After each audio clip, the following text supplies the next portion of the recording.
evening.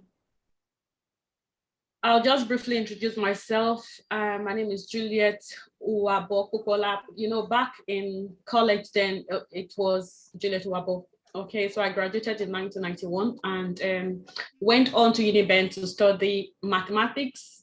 But when I arrived in Ireland, I returned back to college and I studied mental health. Okay, and that is why I'm here today. So I'm one of the senior managers in the HSC here, working with not only with people with mental health, but intellectual disability and people with general ill health as well. Okay, so today I will be talking through mental illness, and it's just to give us some information that we need to be able to identify mental illness when we see it, when we experience it ourselves, to have some idea. So if you move on to the next slide, is just so that we have an idea of what mental illness is, the types of mental illness, the myth and the facts around mental illness, how we can actually increase our own awareness and the awareness of those around us, and our role within that space of mental illness. Okay, because mental illness is just like any other illness, but unfortunately it is not seen that way by people who are not in the field of mental health. Okay, so if you move on to the next slide, thanks. So what is mental illness? What do we understand by mental illness? So it is a disorder that results in psychological and behavioral disturbances of varying degree. So mental illness, there are some disorders that we have experienced that we don't even know is mental illness. But when we see people who have, who are presenting with very, very evident psychological or behavioral changes, we tend to be, very, very unacceptance of their behavior. We tend to reject those behavior. We tend to stigmatize those behavior, whereas we ourselves have presented in different degrees at some point in our lives.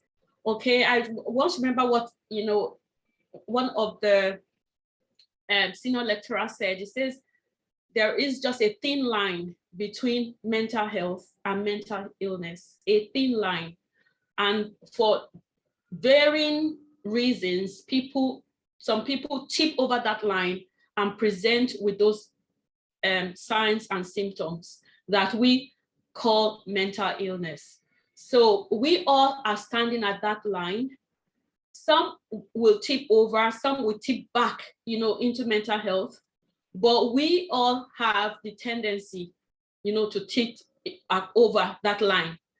But, because of some, causes, that, influence some people's lives, it made them very, very susceptible to cross that line into mental illness. Okay, so mental illness is also a disorder or a broad term used to group physical and psychological symptoms that cause abnormal thoughts and behaviors. Okay, thank you. If you move on to the next slide. Okay, so we'll look at causes of mental illness. What actually bring about this, mental illness? There is not one cause. You can't point your finger or pick a cause of mental illness because it varies. Okay, it ranges from, biological, that is hereditary, psychological, environmental, and social factors. So there are different causes which can either work as an individual cause or even as a multiple cause.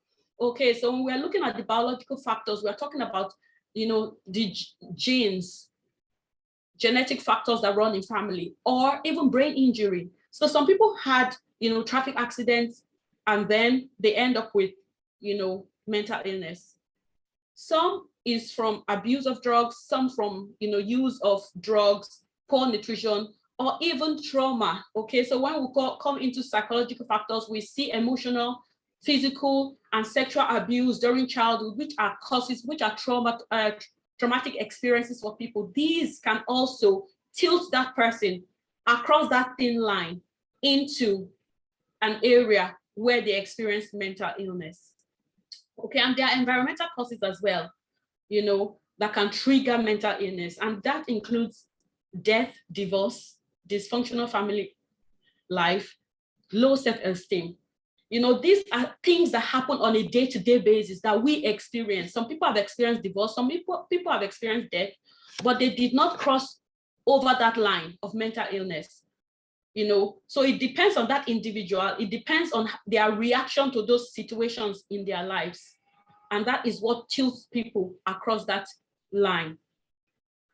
If you move to the next, that would be, okay, so we'll just look at some myths and facts, okay, regarding mental illness, because a lot of people suffer with mental illness, but the treatment they receive, you know, isn't right, you know, and this is because of the way people perceive mental illness. So for example, particularly in our society, you know, we say people who suffer from mental illness are weak, or they are not spiritually grounded, or maybe they are possessed by evil spirits, or have, you know, character issues. They are, you know, disorders like mood disorders, which everybody can experience, but nobody says that person has an evil spirit, or they are not spiritually grounded. Just as we have headache, we have stomach pain, it is the same as having this mental illness. Okay, so the fact is, mental health problems have nothing to do with being weak, lazy, or not praying enough, and many people need help. Okay, there's another myth that says there's no hope for people with mental health challenges. Once someone develops a mental health problem, he or she will never recover. But a number of people, a good number of people have recovered. Yes, there are some that remain on medication for life, you know, but there are some that recover and they're able to function in society. Some function even while on medication, they function in society. So as I go through all this, I hope that we will, you know, we will have not just, you know, an objective, you know, view. We'll have a subjective view. We'll put ourselves into the situations that I'll be talking about. If such things are to happen, you know, how do we address this? How do we, you know, what signs and symptoms do we look out for? What will be her behavior, our reaction to it within our family settings, outside our family settings? A lot of people in families have, you know, experienced suicide, you know, from family members, relatives, you know, some have experienced schizophrenia, for example, and, you know, putting ourselves in their shoes, or, you know, in the shoes of those themselves experiencing, will give us a better idea of what to look out for, how our behaviors should be like, what we should do to seek help, things like that. So people do have mental problems and they can get better, they can recover. Okay, so if we move on to the next. So stigmatization of mental illness, you know, the stigmatization is a serious problem, particularly in our society. It is a serious problem affecting people who are mentally challenged and their relatives. You know, it prevents them from seeking help, you know, and because of that, they experience suffering, you know, their symptoms get worse, you know, they are ostracized from society, they isolate themselves, you know, and that should not be the case. Mental health diagnosis should be construed more, shouldn't be construed more negatively than any other health condition. Like I said, you know, it is similar to any other general health conditions that we may have. So it calls for us, you know, to be careful of our choices of words. Okay, how do we address these people? You know, for example, when we are talking about people with mental health condition, they have mental health conditions. There are people with stomach ache, or people with headache, or people with, so they are people with mental health condition as well. They are not mentally ill or mentally disturbed, or like in Nigeria, we'll call some weary. You know, there are different names that we'll, you know, call these people. You know, we should treat them, you know, like every other person. So we can address them as people living with schizophrenia, or experiencing psychosis, or experiencing depression, rather than schizophrenic, psychotic, crazy, lunatic, you know, all these words that we use. if you move to the next slide, that would be appreciated. So when we are talking about, stigmatization of mental health, we're talking about changing the way, oh, sorry, that's an error. If you move on to the next, I think I repeated there. Okay, so so when we talk about mental health, we are talking about things that predispose us to such disorders, okay? So stress is one of it. You mentioned menopause. During menopause, you experience a lot of symptoms. You experience low mood, you experience, night sweats, there are changes in your body makeup. There's a lot of things you experience, and that can cause anxiety. That can cause, stress. That is why some people may relate it to, mental health disorder. So when we're talking about, mental health, sometimes stress causes it, okay? But now we are going to look at the different types of mental health, so mental illness that we have. There are loads of them, okay? So, there is, the DSM-5, which is the Diagnostic and Statistical Manual for Mental Disorders. It gives us a load of classifications of mental illness. But today we're just going to look at the few that are actually common, that is easily seen, easily observed, around us on a day-to-day basis. So anxiety, for example, is one of them.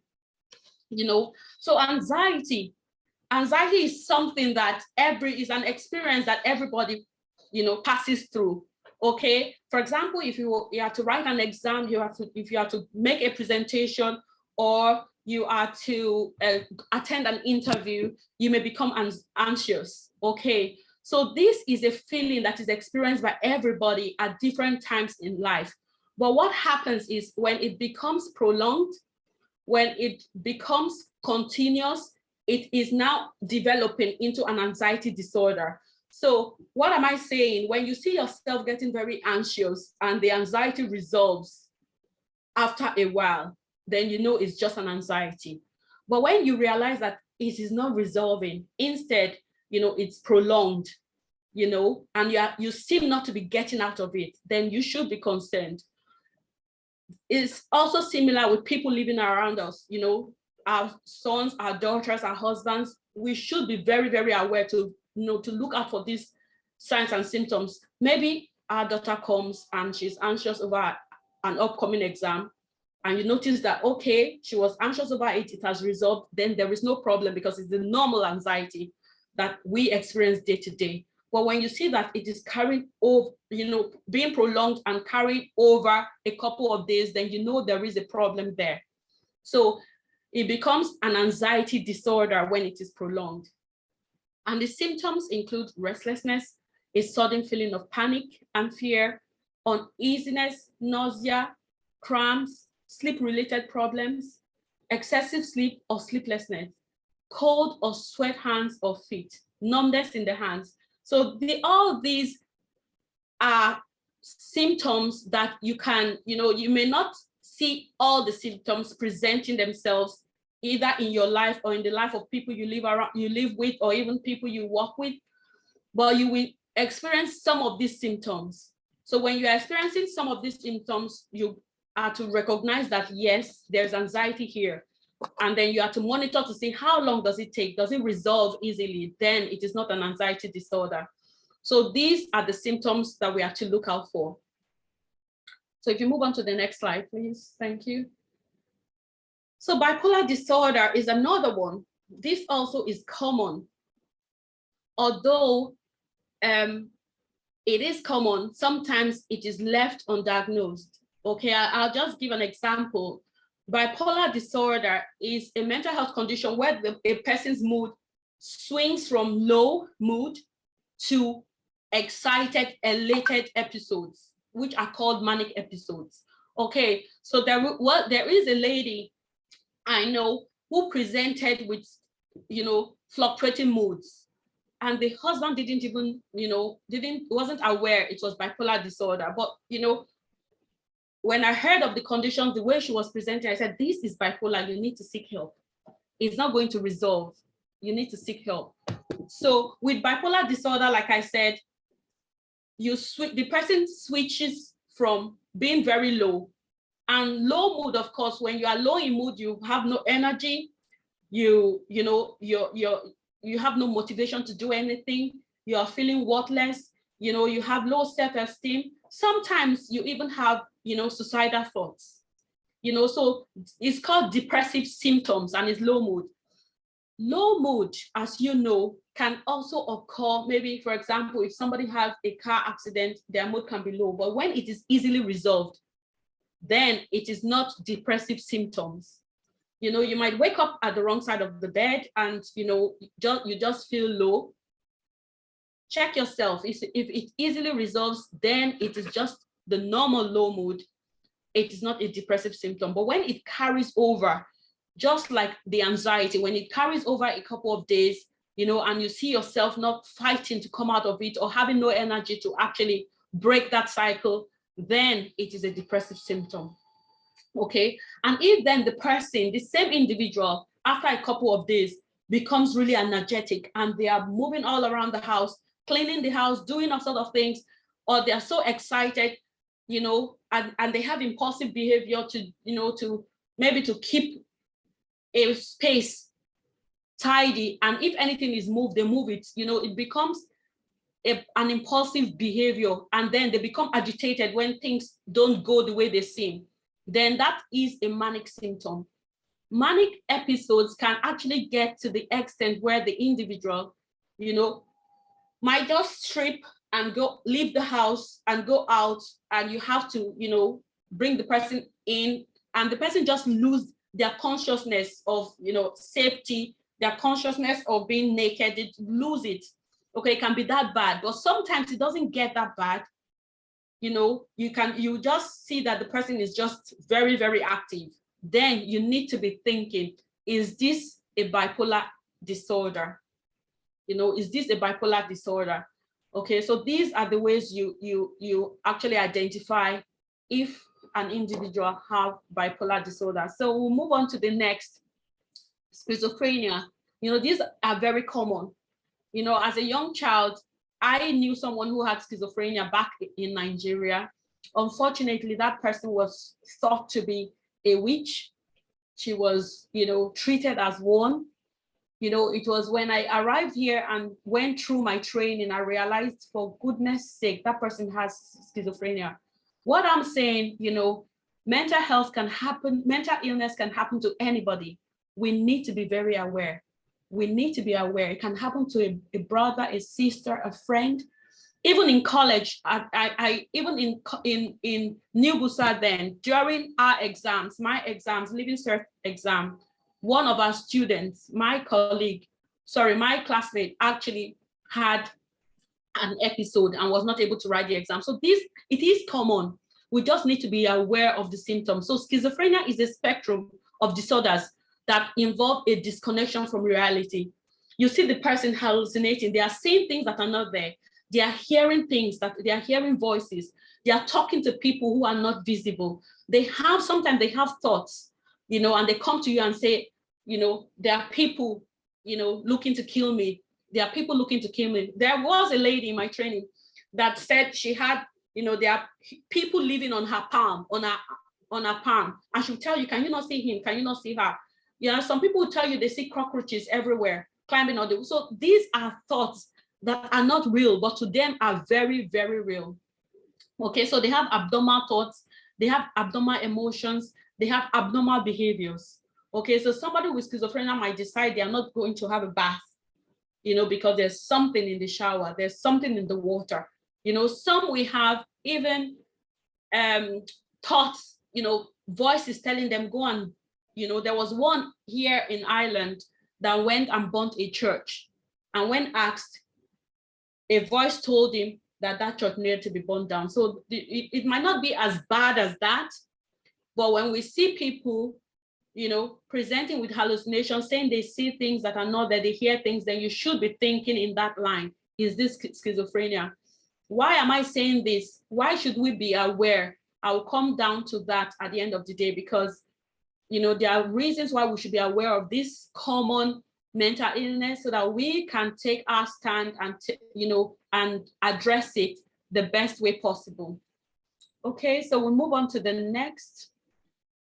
Dementia. Dementia, you know, a lot of people have dementia, but nobody thinks about it as a mental illness. In fact, those in Nigeria, I know that, you know, some people who present with dementia have been classified as witches as well, you know. But I think, you know, with time, people tend to understand, you know, that it can happen to anybody, and that is true. It is the loss of cognitive functioning. You know, you are not able to remember things. You're not able to, you know, reason simple things that you've been doing before, maybe how to cook. You might even forget the steps. You might put on the gas, forget the gas is on, and leave the house. You know, this is dementia. It presents in different form, in different way, and there are different causes as well of dementia. You know, because the causes are linked with the types of dementia. It happens mostly with the elderly, but these days we have people who are even young, say 34, 35, presenting with dementia as well. Okay, so there is the very common one, Alzheimer's disease. This is caused by build up of protein in the brain. This protein causes damage to the nerve endings, and then Alzheimer's disease results. Okay, we have, you know, what we call the vascular dementia. Is not as common as the Alzheimer's disease, but it is prevalent as well. And it has to do with blood vessels in the brain being damaged for one reason or the other. And of course, it results in vascular dementia. And then there is Lewy body. Lewy body has to do with build up of clumps in the brain. And these clumps are called Lewy bodies, and it results in Lewy body dementia. This type of dementia is what is common among the young people. Okay, so dementia can happen at any time with anybody, particularly the Lewy dementia can happen at any time. And of course, the others. There are so many times, but I'm just giving you those that are common. Okay, so they are the common ones. It can happen at any time. We have to be aware, you know, particularly with the elderly. Alzheimer's disease is very common.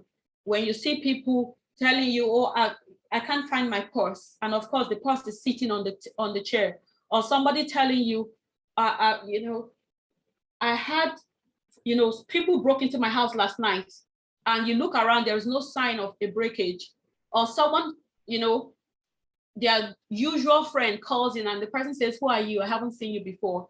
You know, these are signs of dementia. And sometimes at the early stage, the person can, you know, move from sanity to insanity. That is, they will have episodes where they don't recognize anybody, where they present with all these symptoms. And then they will have episodes where they have clarity of everything. So these are the early, you know, periods of dementia. And that is why it's difficult to spot.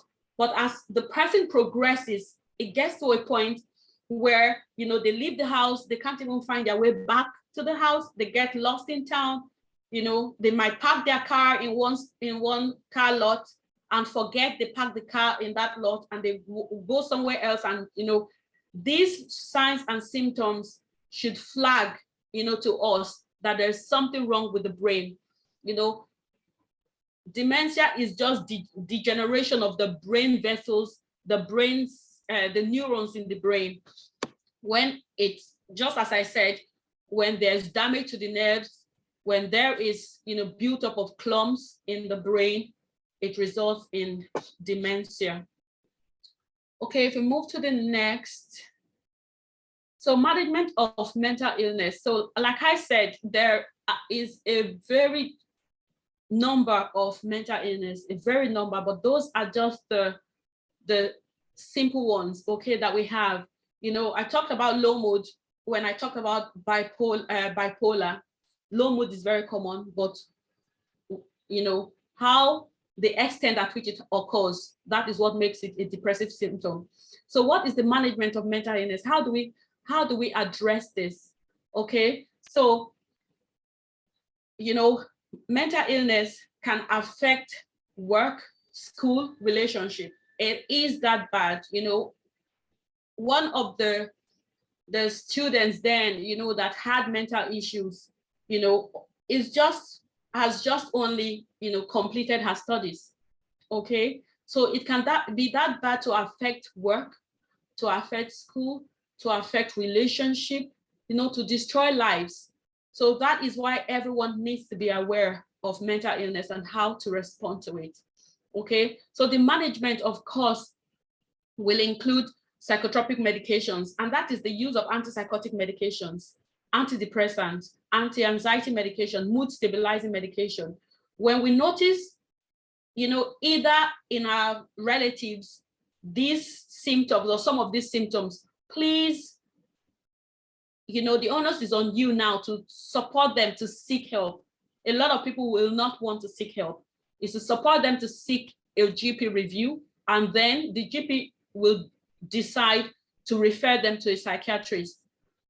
Okay, and there's also psychotherapy, which, you know, involves, you know, cognitive and behavioral therapies, you know, where you talk with a therapist and, you know, the therapist puts you through, you know, the signs, the symptoms, you know, your life background, what may have caused it, what may have, you know, affected, you know, the person to, you know, to push them across that line from sanity into sanity. So this psychotherapy helps people to voice out what is happening within them, and that helps them to, you know, overcome or to be in a better position to manage the mental illness. Family counseling is there, you know, where if it is one of your sons or daughters, God forbid, you know, or family members, you know, to seek counseling. You sit down, you talk about it. It is not it is not a death sentence. Mental illness is not a death sentence. You know, the person does not need to be locked up, you know, if, you know, these things are noticed at the early stage. You know, family counseling, you'll be told what to look out for, how to better manage the illness, and the person can function normally, you know, as a member of the society without fear or without, you know, stigmatization, because once they start receiving the treatment, they are able to function and they don't present with the abnormal behaviors or abnormal, you know, hallucination or, you know, mood swings, things like that. Okay, there's brain stimulation. Brain stimulation is only used when psychotherapy, psychotropic medication, family counseling have failed. Okay, so for example, one of our patients had gone through the phases of treatment with medication, with psychotherapies, with family counseling, you know, but because of, you know, non-compliance with medication, stopping the medication when they feel better, and then, you know, relapsing, you know, it got worse and worse, and then the person had to do a brain stimulation, and that has to do with electroconvulsive therapy to the brain. Okay, repetitive transcranial magnetic stimulation of the brain. It is the last resort.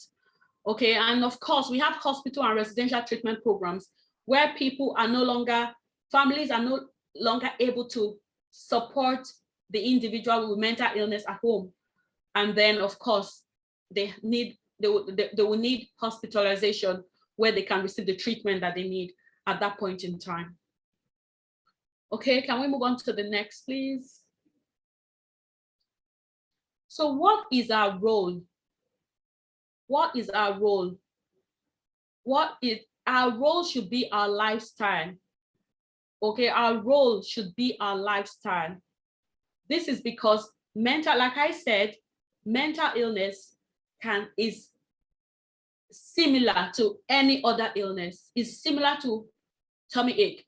You know, when you're talking about, you know, the different classification of mental illness, you know, we have among that classification, we have pedophile. Pedophile is, you know, is part of the classification of mental illness. We have people who steal, kleptomaniac, all these are mental illness. So it has to do with the brain. It's a disorder in the brain. So it's so similar to every other illness that we experience. It's unfortunate that people are stigmatized, you know, and they are treated differently. They are isolated, you know, ostracized from the community. It's so, so, so sad that this happens. You know, there are people who gave birth and they have post-traumatic stress disorder and they end up in mental hospital. Never in their life. There was a lady, never in her life has she experienced anything like that. She was actually one of the top class in the society, and she ended up in a psychiatric hospital. And she was saying, I would never believe that giving birth can bring me to this stage of my life. So it is that simple and it is that easy. It can happen to anybody. So we need to be able to talk to family and talk to friends and encourage them. Encourage people to talk. Let them voice out. Don't, people are so afraid to talk about these things.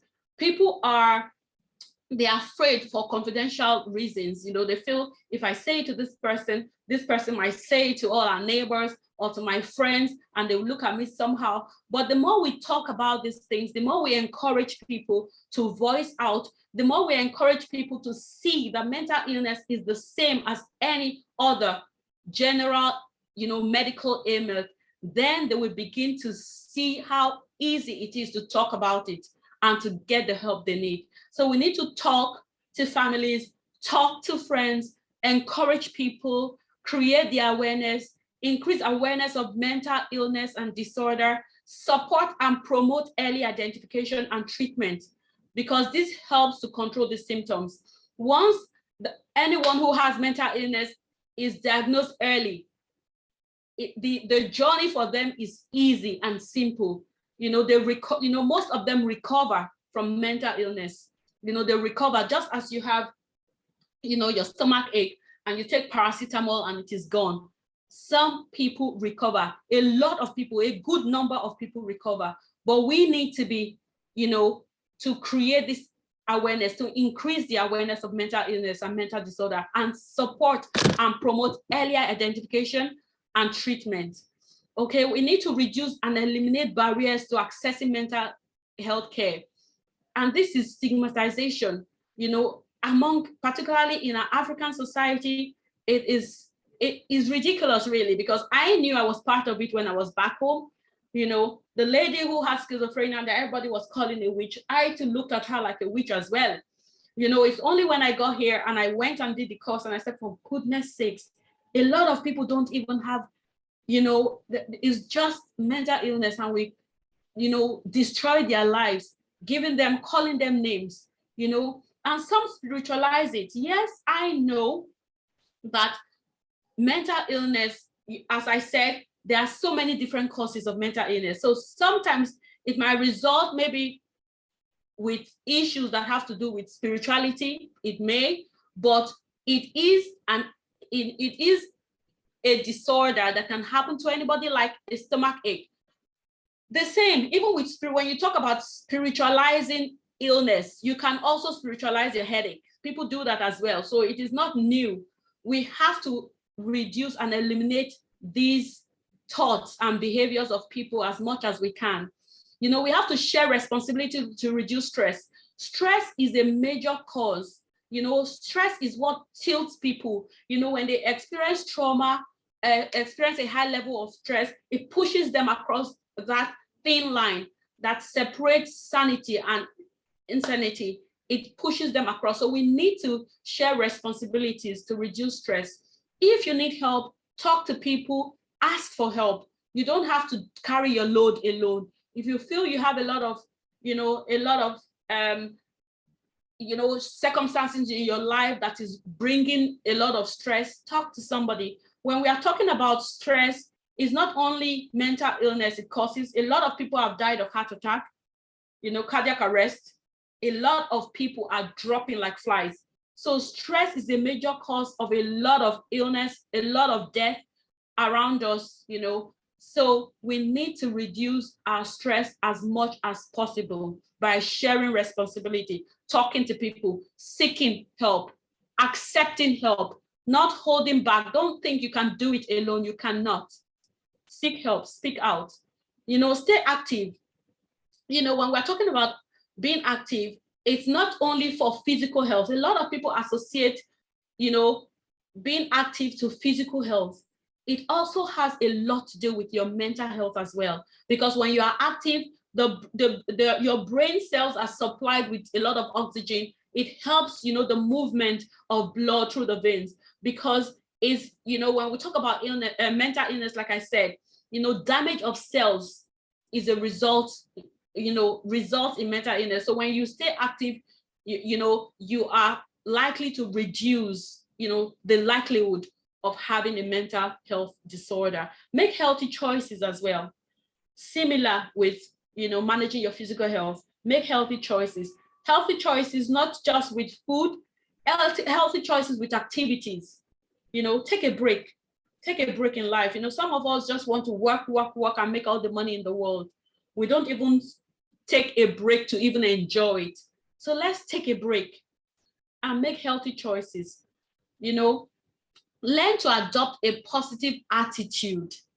A lot of negativity tends to affect, our brain. When we are negative, it releases, some chemicals that are not right for us. I remember growing up, and I was taught about, keeping malice. Don't keep malice. Make sure you are friends with everybody, because when you keep malice, you are damaging yourself, not the other person, because a lot of negativity tends to affect not just your physical health, your mental health as well. So it is the same here. Learn to be positive. Yes, a lot of, people might approach you with negative behaviors, negative attitude that will want to impact upon your life, or impact upon your mood. Choose. We have the power of choice. Choose. Do I let myself down? Do I think on this thing and continue to think on it instead of flushing it away?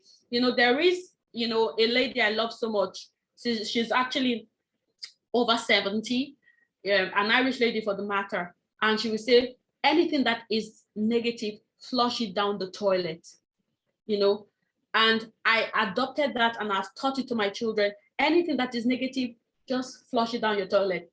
Just in your imagination, put it there and flush it. And when it comes back, the number of times it comes back, the number of times you flush it down, you don't entertain any negative thoughts, any negative, behavior or negative actions from other people. Tell yourself, I will smile, I will enjoy my day. Nobody will, impact me negatively. And you'll find yourself adapting to it. And before you know it, it becomes a learned behavior. You find that you are no longer down because somebody cursed you, or because somebody, tried to humiliate you at work, or because, all these things will happen.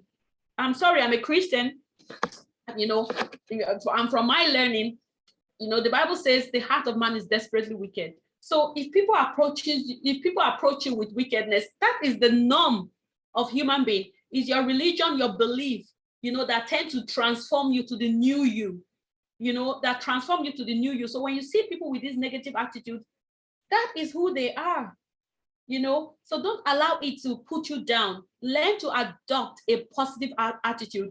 And if it happens that any one of us is diagnosed with a mental disorder, it is not the end of the world. It is a new beginning for us.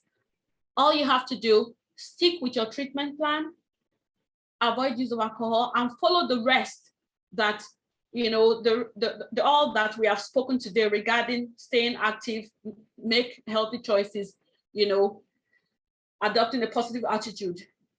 Once you follow all this, you have a better, you have a better possibility of coming out the other side unharmed, coming out in health, coming out with your mental health intact.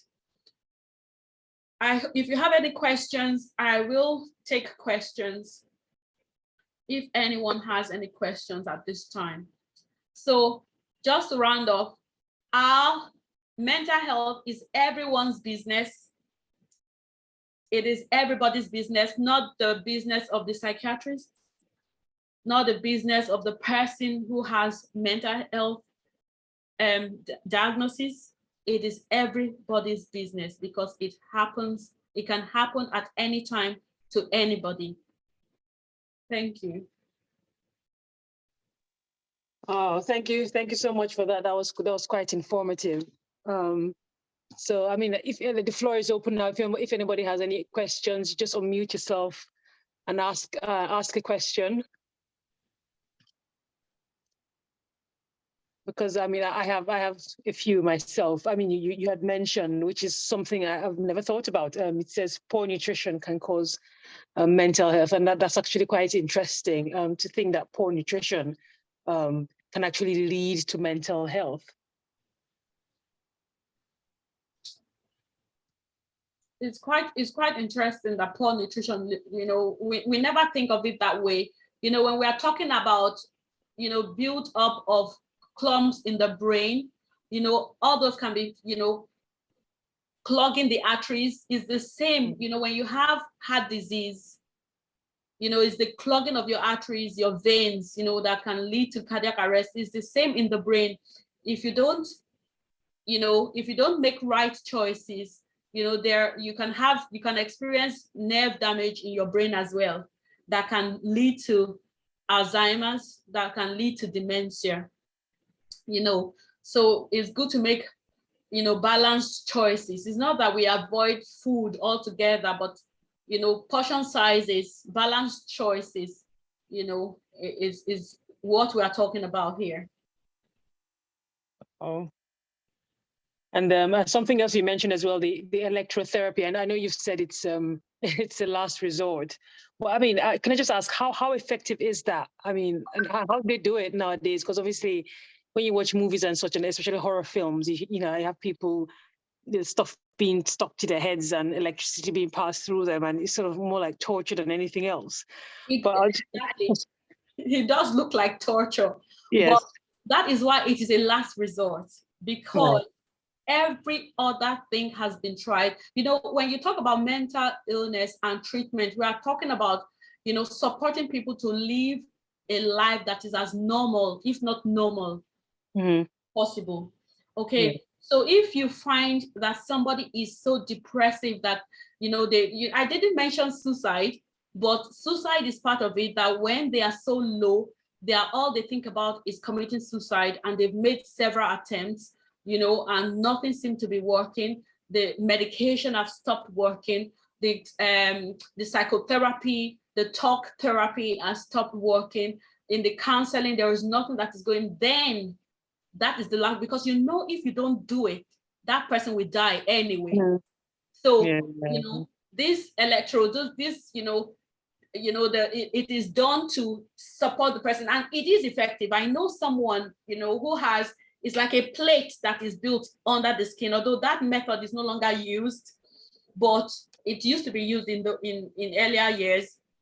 A plate is built into their brain, and these electrodes are fired into it, you know, to support the person, and the person is living their life, you know, after that treatment. Yeah. Unfortunately, it's not everybody that, you know, that has a success story, but most people have success stories. You know, because if they don't get that treatment, they will die anyway. So there is a possibility of them, you know, having quality life from that treatment. So why not have it, you know? So that's why it's the last resort. Oh, okay.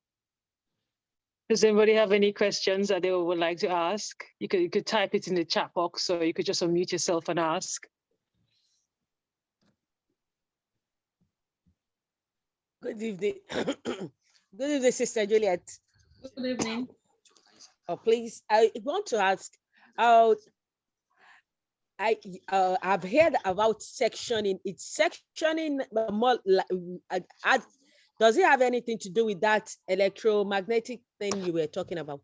Oh, sectioning. Okay, so that is a different story altogether. So see, if somebody has mental illness, you know, we have the board that, you know, that overlooks mental illness and every facility where people who have mental illness are treated. Okay, so among the regulation is section. So section happens if somebody who has mental illness hasn't come to be treated and desperately needs that treatment. So that person is taken against their will into a mental health hospital, and that is called section. You are sectioning that person into the mental hospital to get treatment.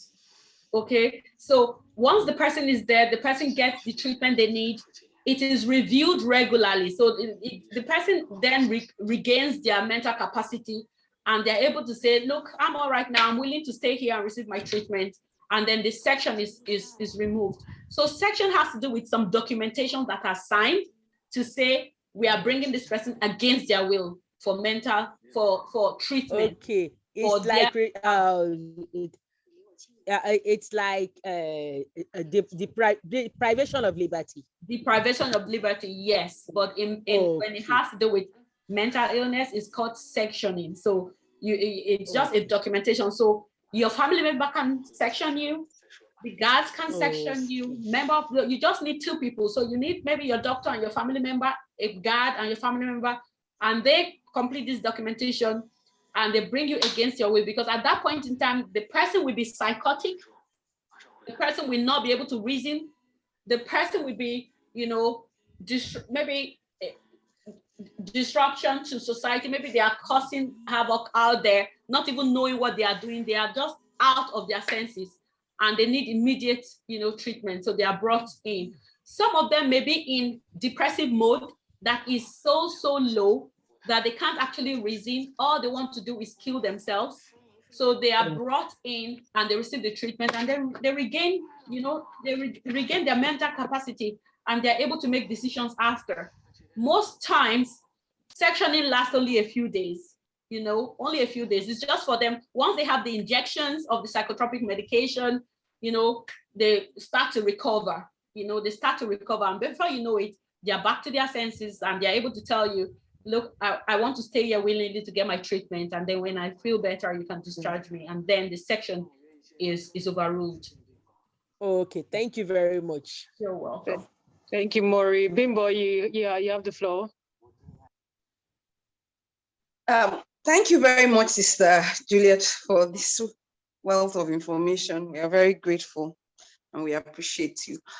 So my question is, what are the best strategies or things to do to jealously guide your mental health, just to ensure that yourself and also family members and all that?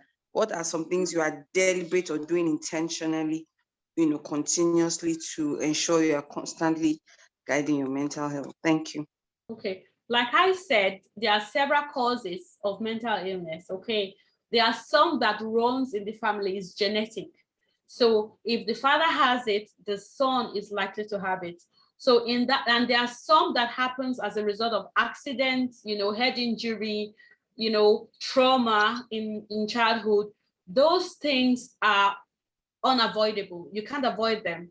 When you have an accident and your brain is damaged, and you become psychotic, there is nothing you can do about it. All you can, the next resort is treatment. So the medication will help you to be able to manage your mental illness and to be able to function in society. But when we are talking about the genetic aspect of it, knowing that your father had mental illness, then, you as an individual will put in all, when we talk about our role, reducing stress, staying active, talking about how you feel to people, so that you don't clog your thoughts, with negativity. Those things will help you to reduce the likelihood of you experiencing this mental illness and crossing that line. Okay, so unfortunately, some people who have this genetic disposition, right, might have protected themselves, say, for 28 years, and then maybe a trauma, maybe one of them is raped. That trauma can send that person across that line to experience the mental illness. So for those, causes that are unavoidable, like the accident, trauma, there's nothing you can do about those. It happens, it's just the treatment, like I said. But to prevent, to reduce, I won't say to prevent, because to reduce your likelihood of crossing that line, our role has to be put in place, making healthy choices of activities, of even work, we have to make healthy choices about our work. If it's getting too stressful, then take a break. You know, talking about it, you know, being very positive, because negativity can push us across that line as well. I hope that helps. Thank you very much. Thank you very much. You're welcome. Okay. Thank you very much. If there is no further questions, it's been a pleasure. Thank you so much, Sister Juliet. If everybody can just, you know, show the appreciation for Sister Juliet, either by clapping or muting yourself. Just thank you so much. I mean, this was organized like a week ago or a couple of weeks ago. So you've turned it around very quickly. And we actually did ask the question on the group that, you know, can we sort out a mental health talk? And you've given us one. So thank you so much for that. You're very And it has welcome. been very useful. Thank you. Thank you very much, Sister Juliet. You're welcome. Thank you so much. God bless you. Thank you very much. At least now I have a better idea of when they tell me different things. Thank you very much. You're very welcome. Stay blessed. Thank you. You're welcome. Bye, everybody. Thank you. Bye. Bye.